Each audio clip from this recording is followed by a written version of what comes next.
రేవంత్ రెడ్డికి మాత్రం తప్పనిసరిగా కర్రు గాల్చి వాత పెట్టే రోజులు దగ్గరలో ఉన్నాయి.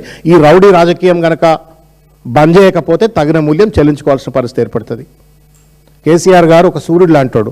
అతని పైన ఇష్టం వచ్చినట్టు మాటలు మాట్లాడినావు, అవమానపరిచినావు, ఆయన ఘోషించే విధంగా ఇష్టం వచ్చిన ఆరోపణలు చేసినావు.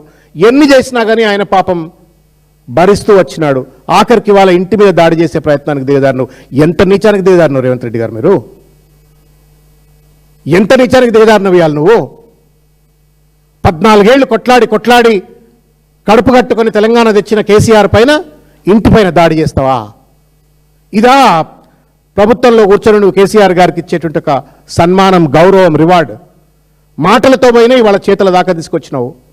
ఎక్కడి దాకా తీసుకుపోతావు ఈ చిల్లర రాజకీయాన్ని, ఈ రౌడీ రాజకీయాన్ని, రాక్షస రాజకీయాన్ని అని చెప్పని రేవంత్ రెడ్డి గారిని ప్రశ్నిస్తూ దీన్ని తీవ్రంగా ఖండిస్తా ఉన్నాం.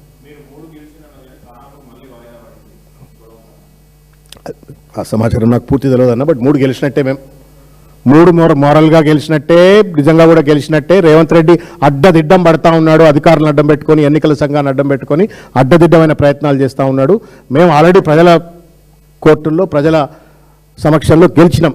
దాన్ని అడ్డుకునేటువంటి చిల్లర ప్రయత్నం చేస్తూ ఉన్నాడు. దాన్ని కప్పిపుచ్చుకోవడం కోసమే డిఫ్లెక్షన్ టాక్టిక్స్. ఇవాళ కేరళలో ఎన్నికలు జరుగుతుంటే కాంగ్రెస్ పార్టీ ఆయన పోయి ఏం ప్రచారం చేస్తూ ఉండే, కేరళలో శుద్ధపూస అయినట్టినా, మొత్తం దేశోద్ధారకుడు అయినట్టు, తెలంగాణను మొత్తం ఉద్ధరించినట్టు కేరళలో పోయి పాపం అది మంచి రాష్ట్రం, అది భ్రష్టు పట్టిన పాదం అంతా అక్కడ మోపి దాన్ని నాశనం చేయడం కోసం అక్కడ ప్రచారం చేస్తూ ఉన్నాడు.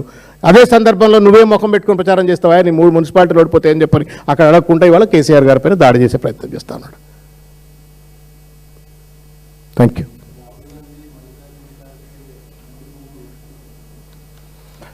ఇప్పుడు ఇది ఒక వింత వైపరీత్యం. రాహుల్ గాంధీ గారికి కూడా ప్రభుత్వ కార్యాలయం ఉంది. ఆయన ఉండేది రెసిడెన్సే కదా, పార్లమెంట్లో ఇల్లు ఉంటుంది.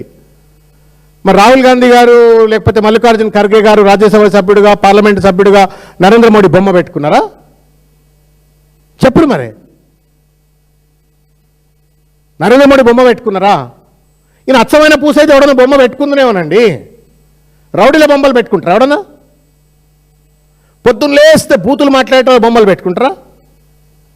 రాక్షసులు లెక్క ప్రజలపైన దాడులు చేస్తే బొమ్మలు పెట్టుకుంటారా? రాహుల్ గాంధీ మోడీని పెట్టుకోకపోతే తప్పు లేదు, మరి ఎమ్మెల్యేల క్యాంపు కార్యాలయాల్లో రేవంత్ రెడ్డి బొమ్మ లేకపోతే తప్పెట్లయితుంది? అది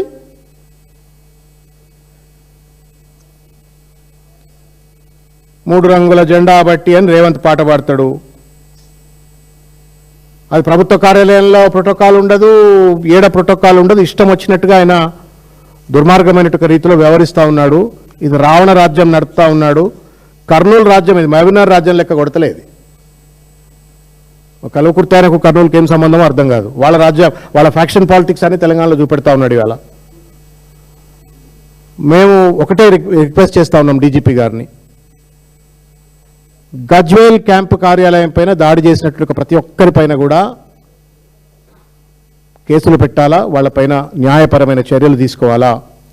ఇది విధ్వంసం కాదు, ప్రతిపక్ష నేత ఇంటి పైన దాడి ఆయన పైన హత్యాయత్నం లాంటిదే. కేసీఆర్ గారి పైన కుట్రపూరితంగా చేయాలనుకున్నటువంటి ఒక హత్యాయత్నం మాత్రమే. తగిన కేసులు నమోదు చేయాలని చెప్పని డీజీపీ గారికి విజ్ఞప్తి చేస్తూ ఉన్నాం. ముఖ్యంగా డీజీపీ గారు దయచేసి please either you mend or end the ugly means and ways of Revanth Reddy గారు. తెలంగాణ రాజకీయాన్ని కలుషితం చేస్తూ హింసాయుత వాతావరణాన్ని రెచ్చగొడుతున్న రేవంత్ రెడ్డి గారికి పోలీస్ స్టైల్లో కౌన్సిలింగ్ అన్నా చేయండి, లేదు ఆయన చిల్లర మాటలనన్నా బంద్ చేపియండి అని చెప్పని కోరుకుంటా ఉన్నాను. మొత్తానికి మిమ్మల్ని మాత్రం వదిలిపెట్టాం. ఇటువంటి చిల్లర ప్రయత్నాలను మాత్రం